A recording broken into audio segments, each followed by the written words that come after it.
Voilà, ce soir, j'aimerais brièvement vous parler de la foi qui est quelque chose de très important dans les Écritures, la foi qui est quelque chose de très important pour nous les chrétiens. Alors j'aimerais vous inviter à prendre vos Bibles, si vous avez votre Bible à portée de la main, veuillez la prendre, et j'aimerais aussi que vous puissiez prendre un bloc-notes de quoi écrire, afin d'écrire les pensées que nous aurons à nous partager ce soir. Alors, nous sommes dans le livre de Hébreux, Hébreux chapitre 11, nous lirons le verset 1, le verset 2, et nous lirons aussi le verset 6.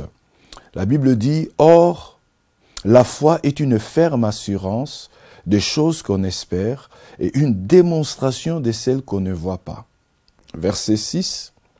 Or, sans la foi, il est impossible de lui être agréable, car il faut que celui qui s'approche de Dieu croit que Dieu existe et qu'il est le rémunérateur de ceux qui le cherchent. Parole du Seigneur. Ici, nous avons la définition de ce qu'est la foi. L'auteur de l'Épître des Hébreux, qui est un auteur inconnu, nous donne une définition de la foi. Il nous dit que la foi est une ferme assurance de choses qu'on espère. La foi est une ferme assurance de choses qu'on espère. Remarquez qu'il y a le mot assurance. Donc lorsqu'on parle de la foi, on parle de l'assurance. Celui qui a la foi, c'est celui qui est sûr. C'est celui en fait qui a une certaine certitude dans les choses auxquelles il croit.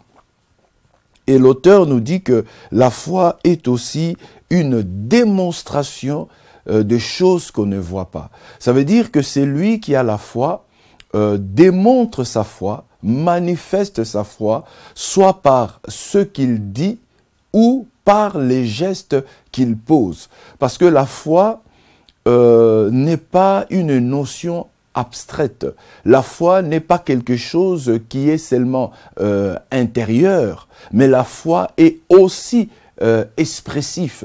La foi est aussi pratique.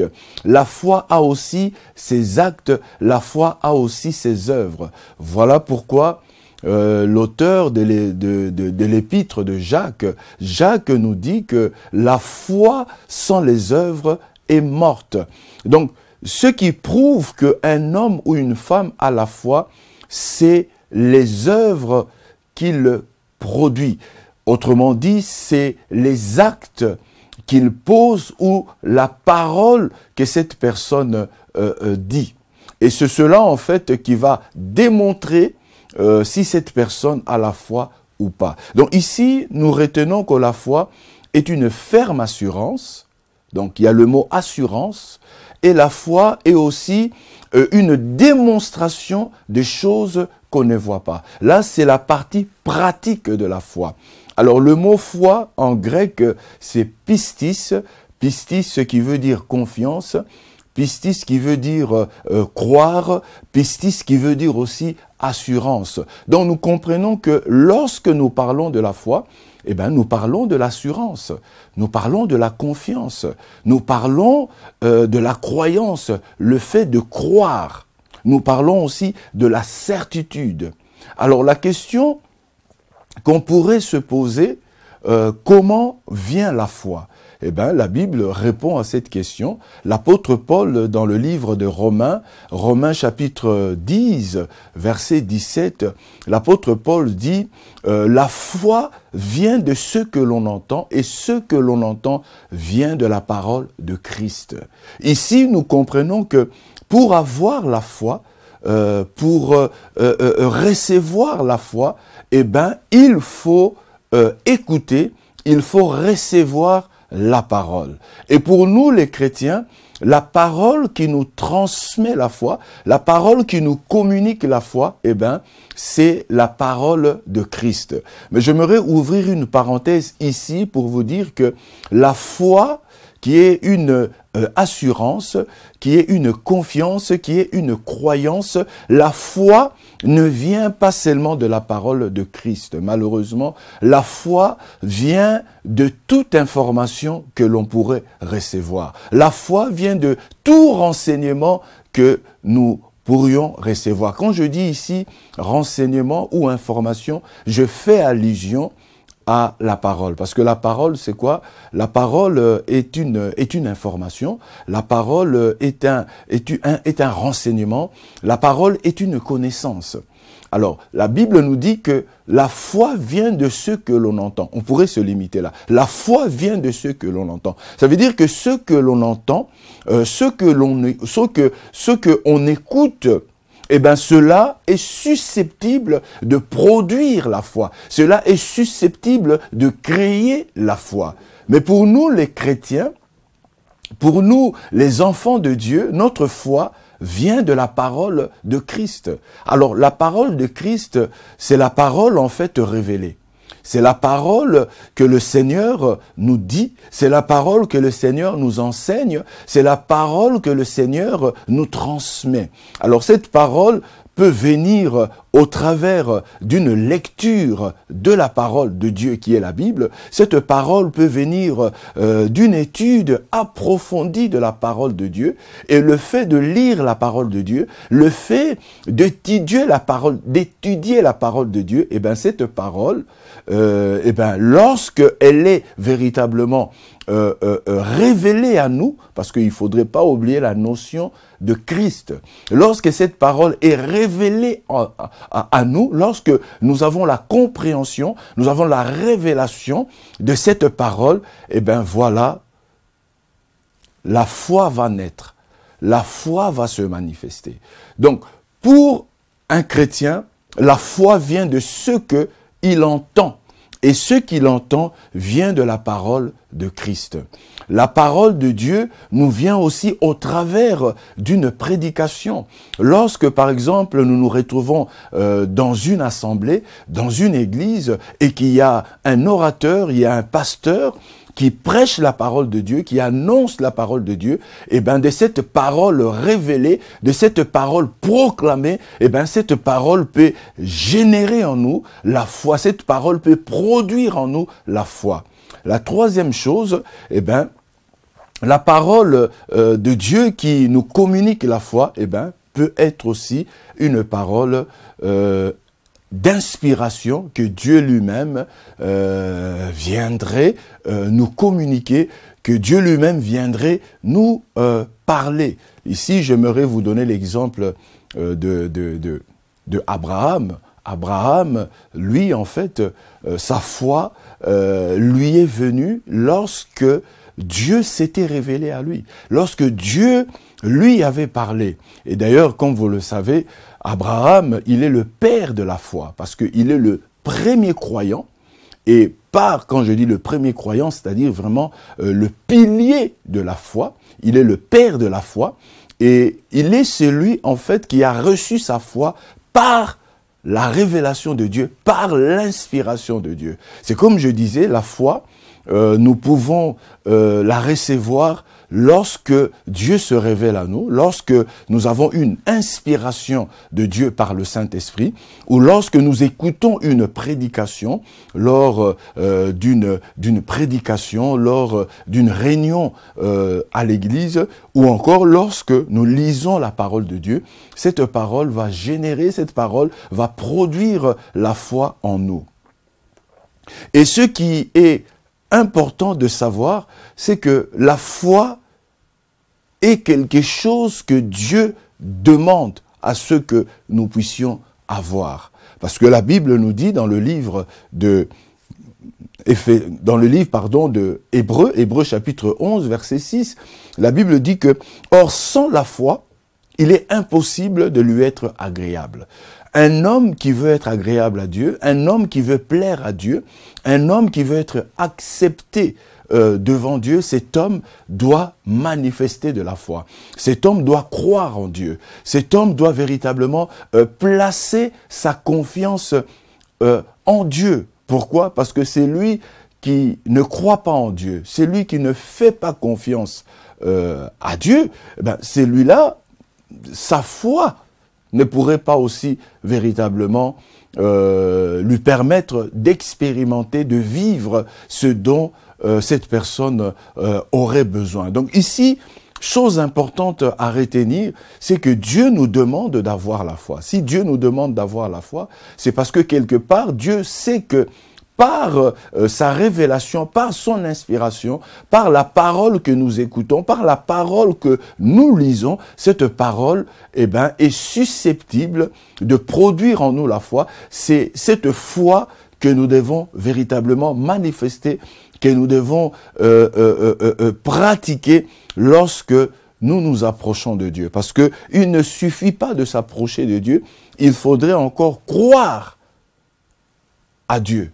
Il faudrait croire à Dieu, il faudrait faire confiance à Dieu. Et voilà pourquoi l'auteur de l'Épître des Hébreux nous dit au verset 2 que ceux qui avaient placé leur confiance en Dieu, ceux qui espéraient en Dieu, ceux qui s'attendaient à Dieu, ceux qui avaient foi en Dieu, eh bien, ces hommes ont obtenu un témoignage favorable. C'est lui qui veut obtenir un témoignage favorable, celui-là devra savoir qu'il lui faudrait manifester de la foi, il lui faudrait faire confiance à Dieu, il lui faudrait croire en Dieu. Voilà pourquoi la foi est quelque chose de très important. Pourquoi? Parce que c'est par la foi que nous nous approchons de Dieu. C'est par la foi aussi que nous recevons de Dieu. Donc, pour s'approcher de Dieu, il faut croire que Dieu existe. Et pour recevoir de la part de Dieu, il faudrait aussi croire que Dieu va accomplir, Dieu va réaliser, Dieu va manifester ces choses. Et ce que j'aime, c'est que lorsque nous lisons l'Épître des Hébreux, notamment le chapitre 11 nous parle en fait des héros de la foi.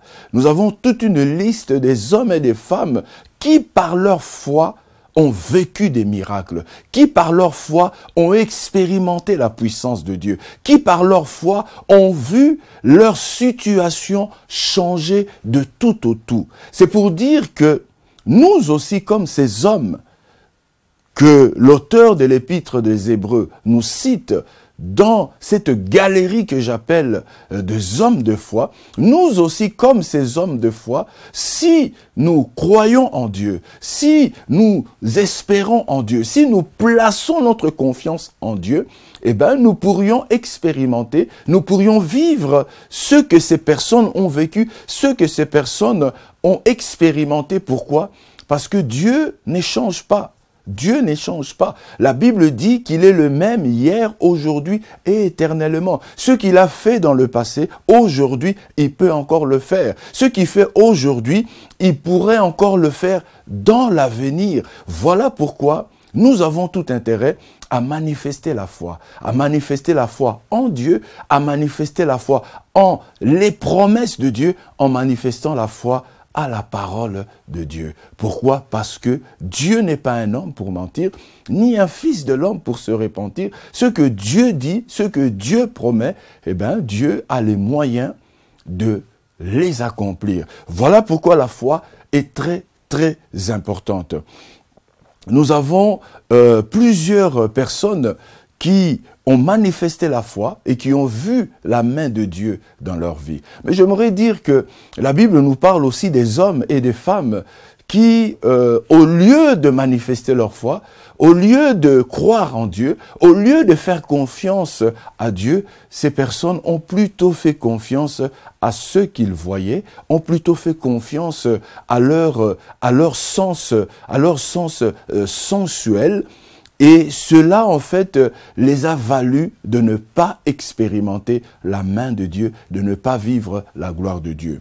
C'est triste de le dire, mais il y aura toujours des gens, et il y a eu des gens comme ça, qui, au lieu de faire confiance à Dieu, au lieu de faire confiance à la parole de Dieu, ces hommes faisaient plus confiance à ceux qu'ils voyaient, ils faisaient plus confiance à leurs émotions, à leurs sentiments, à leur chair. Et nous avons cette catégorie de personnes dans le livre de Hébreux. Hébreux nous dit en fait que tous ceux qui sont sortis de l'Égypte, ces hommes qui, pourtant, Dieu s'était révélé puissamment dans leur vie en le libérant de la servitude, de la domination des pharaons, ces hommes qui avaient vu des miracles, ces hommes qui étaient nourris par la manne, ces hommes qui Dieu les a breuvés au travers d'un rocher, ces hommes en fait n'ont pas pu entrer dans la terre promise. Pourquoi? Parce que ces hommes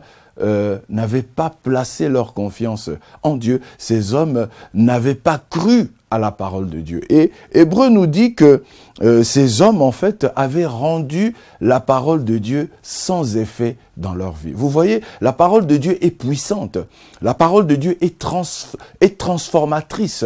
La parole de Dieu est une parole qui est plus puissante, plus forte que toutes les bombes atomiques que nous retrouvons aujourd'hui dans le monde. Vous prenez la bombe atomique des Américains, la bombe nucléaire des Américains, la bombe nucléaire des Russes, la bombe nucléaire des Chinois. Vous prenez toutes ces bombes-là, vous les mettez ensemble, et bien la parole de Dieu est plus puissante que ces bombes-là. Mais la Bible nous dit que la parole de Dieu, elle est puissante, mais on peut la rendre impuissante. Comment? Lorsqu'on ne croit pas à cette parole, lorsqu'on ne place pas sa confiance à cette parole. Voilà pourquoi celui qui ne croit pas aux promesses de Dieu, celui qui ne croit pas à la parole de Dieu, cette personne ne verra jamais la puissance de Dieu. Cette personne ne verra jamais la main de Dieu. Pourquoi? Parce que ne pas croire à la parole de Dieu, c'est limiter Dieu. Ne pas faire confiance à la parole de Dieu, c'est empêcher Dieu d'agir dans sa vie. Voilà pourquoi c'est lui qui veut véritablement expérimenter la main de Dieu. Cette personne devra placer sa foi en Dieu. Pourquoi? Dieu est celui qui nous demande d'avoir la foi. Dieu nous demande d'avoir la foi. Et lorsque nous n'avons pas la foi, eh bien, nous réduisons en fait Dieu. Nous réduisons la capacité de Dieu dans nos vies. Nous réduisons les manifestations de Dieu dans nos vies. Pourquoi? Parce que une personne qui n'a pas la foi, cette personne-là ne plaît pas à Dieu. Et une personne en qui Dieu ne trouve pas son plaisir, cette personne ne recevra rien de la part de Dieu. Ce soir, j'aimerais vous dire, vous devez véritablement croire en Dieu. Croire en Dieu, pas d'une manière religieuse, mais croire véritablement en Dieu. Faire confiance à Dieu. Faire confiance à Dieu. Croire que ce que Dieu dit, il est aussi capable de l'accomplir. Il a aussi le moyen de l'accomplir. Croire à la parole de Dieu. Croire que ce que la parole de Dieu dit est vrai. Croire que ce que la parole de Dieu dit est oui et amen. Faire confiance à cette parole. Et troisièmement, obéir à cette parole. Parce que vous voyez, la foi ne va pas sans obéissance. La foi va avec l'obéissance.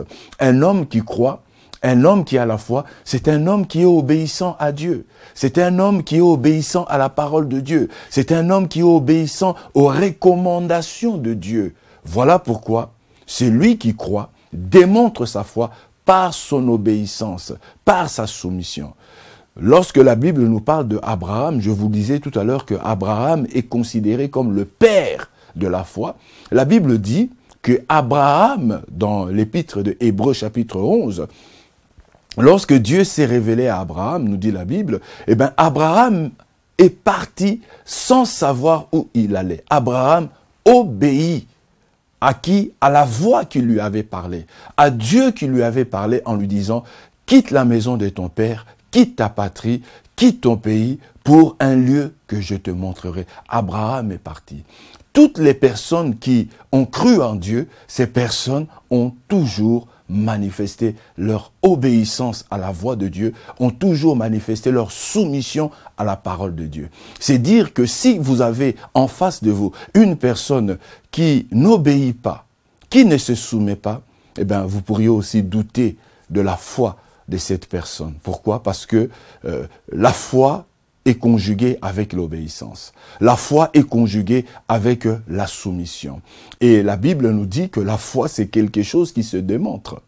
Je vous citais ce texte dans le livre de Jacques. Jacques dit « La foi sans les œuvres est une foi morte. Les œuvres s'expriment par l'obéissance, par la soumission. Voilà comment on reconnaît un homme ou une femme qui a la foi par son attitude de soumission et par son attitude d'obéissance. » Alors ce soir, je voulais tout simplement nous exhorter à être des hommes et des femmes de foi. Si véritablement nous voulons avoir un bon témoignage comme nos ancêtres, comme les anciens, comme nos pères, aussi bien dans l'Ancien Testament que dans le Nouveau Testament, ont eu un bon témoignage, eh bien, nous aussi, nous devrons marcher sur leurs traces. Et leurs traces, en fait, c'est d'être obéissant, c'est d'être soumis à Dieu, à sa parole. Et c'est cela, en fait, la foi. La foi, c'est être soumis et obéissant à la parole de Dieu. La foi, c'est faire confiance à Dieu. La foi, c'est s'appuyer sur Dieu, tant bien même que les choses pourraient nous dire le contraire, eh bien, on continuerait à s'appuyer sur Dieu et sur ce que Dieu a dit. Voilà, j'aimerais mettre fin à notre live ce soir. Pourquoi? Parce que je voulais tout simplement vous apporter une petite exhortation et j'aimerais vraiment que vous soyez des hommes et des femmes de foi pour que vous puissiez voir la main de Dieu dans votre vie. Voilà, nous sommes à la fin, je vais dire la prière et puis nous allons nous séparer. Tendre Père, Dieu Tout-Puissant, merci pour cette exhortation. Il est dit dans ta parole que la foi vient de ce que l'on entend, et ce que l'on entend vient de la parole de Christ. Nous prions, Seigneur, pour que ta parole, qui est une parole révélée, puisse nous transmettre, puisse nous communiquer la foi, et qu'au travers de cette foi, que nous puissions vivre, Seigneur, les miracles, les prodiges et les signes. Bénis mon frère, bénis ma sœur, au nom de Jésus. Amen.